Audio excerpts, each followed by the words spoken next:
Welcome to the official YouTube channel for the Colin Cowherd podcast. Go on, hit that subscribe button if you're new so you don't miss any of our great football content this season. All right, welcome in. Kind of the start, pretty much the start of our Sunday football podcast, which go an hour plus. As John was in Chicago this weekend with me at the Live Tour event in Chicago, which was really a good time. I was thinking about this before I came on. We got a lot of football to talk about for the next hour, but like hockey, I never know if things work on TV. Some stuff works on TV, some doesn't. But in person, the Live Tour event's great. So I strongly recommend it. I am for the entrepreneur. I like new stuff and big swings, so good for the Live Tour. It was fantastic. A real event. Concerts, music everywhere, up close and personal with the golfers. John was in Chicago this weekend, so let's just start with that. Your interpretations. I don't know, John, if you could be a little dehydrated after our weekend. It was a long flight home. We had a good 36 hours, hell of a run. I mean, beautiful. I was telling everyone there I'd never been to Chicago outside of the airport. It's beautiful. The suburbs are awesome. I mean, it's green. You were showing me where you live, and obviously you have a beautiful house, and we had a good time. We watched some football, watched some golf, hung out with Scott O'Neill, who's the CEO. Is, the one thing with Live Golf, the negativity, a lot of it stemmed from Greg Norman, who I would say on the popularity chart in his sport is pretty low.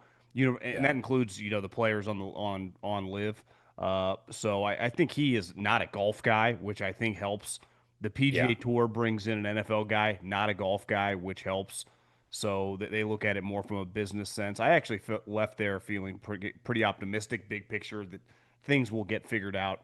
Maybe not like in a month, but in the next 18 months, that they will get some progress and we can stop complaining. Because I know I complained, but yeah, Chicago was awesome. The Tito's was flowing and the food was good. And we had some chicken parm last night. It was we had a long day Saturday. I mean, we were out and about.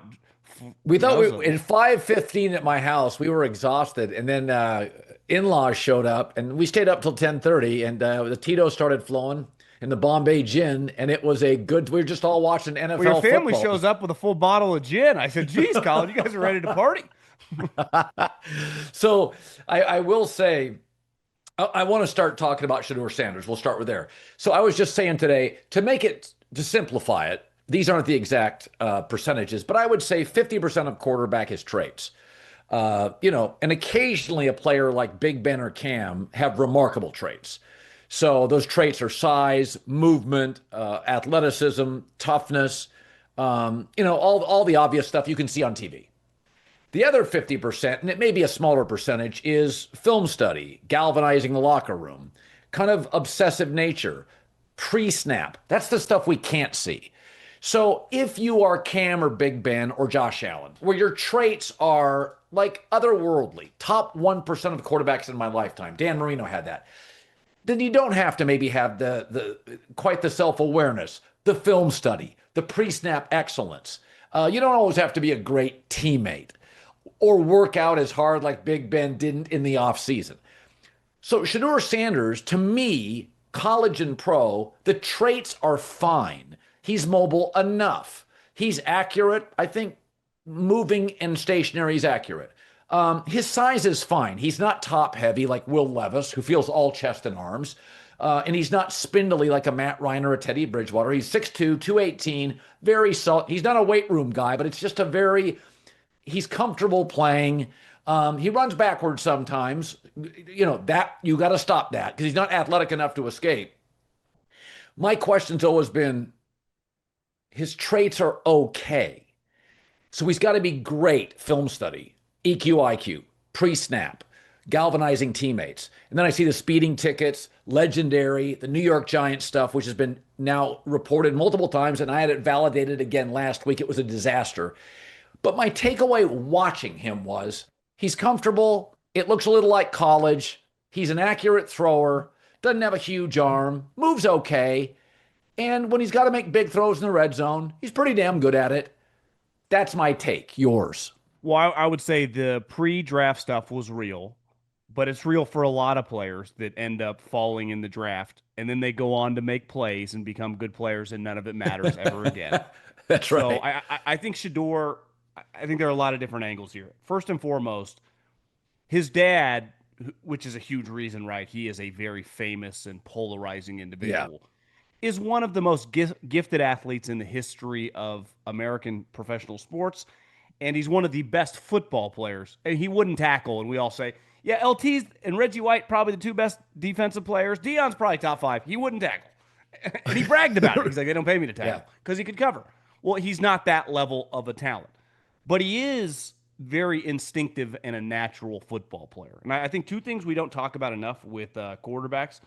One is always toughness. I mean, you got to be tough. So the best players were always tough.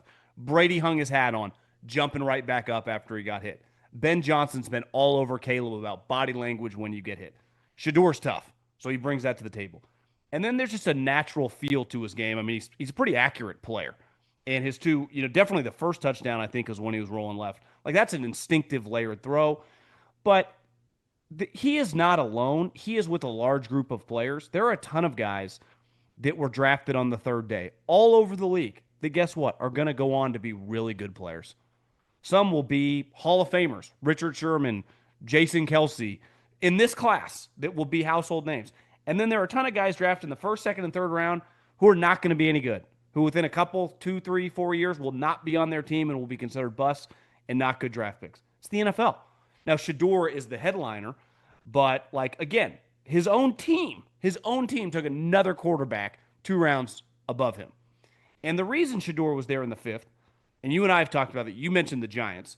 So the bad teams, the interactions were weird. He wouldn't talk with the good teams. So the good teams that all have quarterbacks, obviously, they would have been interested if they had good interaction. They're like, he won't talk to, we have no interaction. Every player, beside the lock, couple, 2, 3, 4 guys, Travis Hunter and Abdul Carter might not talk to Andy Reid and the Bills, right? But most every other player does, right? Yeah. Look at Trayvon Henderson, the good running back for the Patriots that had the sweet run back the other day. I guarantee he talked to every single team in the league, and every team felt good. Obviously, he got drafted in the second. You could have argued he could have gone 20. If he had fallen to 45, every team would have been interested in a guy like that, and they talked to him. But Shedeur wasn't talking to everybody. So as he's falling in the draft, good teams are passing on him. Good teams need backup quarterbacks, but they're like, and this is what I heard, we just don't know him. He wouldn't talk to our quarterback. But most of these guys, I think a lot of scouts did not think he was a first-round pick. I do agree. That was a narrative. That's true. But most people thought he was a pretty good college football player. He's better than most. Should have gone somewhere second, third, fourth. It's a pretty, a lot of guys can go in the second. If they don't, sometimes they go in the fourth. It's not that crazy. He clearly had a little larger of a drop.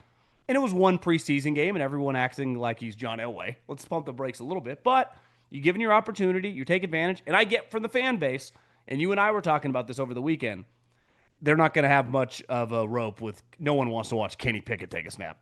Joe Flacco's 40 years old. Dillon Gabriel's already injured. Listen, I think it was a great night for Cleveland because my prediction has been Shedeur becomes the backup. They trade Kenny Pickett for a 6th or a 7th, and then Dillon Gabriel gets behind Shedeur because the fans, if they go 0-4, Shadeur's going to get play. The fans are going to want it, and Haslam listens to sports talk radio. He's very much connected to the media. He is listening to his fan. He's the guy that said he drafted Johnny Manziel because he talked to in his words, a homeless guy. So it's like Haslam is very much connected to his fan base. And so, and I think Shedeur, and I've said this from the beginning, Deion did him no favors. He really butchered the pre-draft stuff. He's not talented enough to just say, I'm not talking to you. He's not. Cam Newton's one of the few you're like, Cam's going to get drafted. Big, tall, fast, strong, may have been the most dominant SEC player I've ever seen when the SEC was clearly the best conference. But the Big 12, stunk, and Shedeur didn't win a lot of games. But as you said, most of that stuff falls by the wayside. There's been listen, if you can play in this league, they've forgiven felons. They forgive a lot. So, and my take is, I still think he's a little too unserious for me. I think his judgment is not a strength. But when you watch him play, and this is why fans get excited, I thought he was comfortable looking. He just feels kind of comfortable just slinging it in the red zone. He's not frenetic. He doesn't have nervous feet. He just kind of plays. And he looked like, okay, It's fine. I don't know Stefanski personally, but I know I've been around coaches and know a lot of them, and I know the way they think. Just because he makes plays, like people would be like, why don't start him week one? Well, coach would be like, well, he doesn't know the playbook yet, or all of it, right? They're not comfortable enough. He's not ready. It's an easy thing for him to say. Fans never want to hear that. Honestly, a lot of times the front office, well, dumb it down.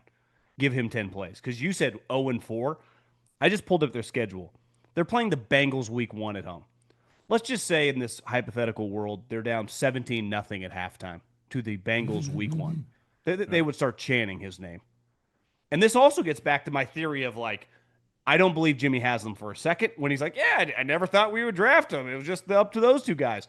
Because these coaches, part of the reason they probably weren't that interested in the sense once they draft Dillon Gabriel, because it does bring this. We're talking preseason, 2 touchdowns, and like he should start week one. And they go, he's a 5th-round pick. And they'd also say, if we didn't take him, who the hell was going to take him? Didn't look like a lot of people were lined up to take him. There's a Tebow thing here, but Shedeur can actually play. Like Tebow to me. Yeah, and Tebow got overdrafted. Shedeur, let's be honest, he was underdrafted in the 5th round. So Tebow was overdrafted but couldn't play, and Shedeur was underdrafted and actually can play a little bit. I mean, to me, I think, that's the downside. Bill Parcells used to always say, don't be a celebrity quarterback.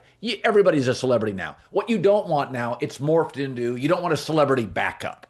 You don't want Kaepernick, Tebow, right? Johnny Manziel or Shadeur's a backup. Cam. So that will be Cam. Like Cam, Belichick's like, we love you, but they just chose Mac Jones. So it used to be, you don't want a celebrity quarterback. It's over. NIL, Caleb's a celebrity. I'm sorry. The conferences, the TV ratings are huge. So that will be his issue. But I think if you're a Browns fan, whether you're going to keep him or move him, I thought it was a great night. You should be excited. It's really fun. And I think he moved himself into number 2. I think Stefanski sees the value. They want to accumulate picks for next year's draft. You can get something, I think, for Kenny Pickett. Well, to me, I've never been a Kenny Pickett guy. I've always, just as a player in general, before he was on the Browns, I just assumed Flacco was going to be the week 1 starter because he did a couple years ago and the head coach likes him. There are some people saying, like, trade him, right? Trade him to the Rams, if Stafford was hurt or whoever. There is no way after that performance Jimmy Haslam is allowing a trade. Even if he ends up not being good, they're probably not going to be very good, and he's going to get a ton of starts, and they're going to get a front row seat. And who knows? Maybe they get lightning in a bottle. He's actually pretty solid, and they don't have to use their picks on a quarterback. But there is no way. It's a wasted conversation to be like, they should trade him somewhere else. There is no way Jimmy Haslam is, because he goes, well, we're not going to be that good. At least if we got Shedeur Sanders and Myles Garrett maybe trying to be defensive player of the year, even if we win 5-6 games, at least we're one of the main stories in the league. It's got a little Jerry Jones quality to it, doesn't it? It does.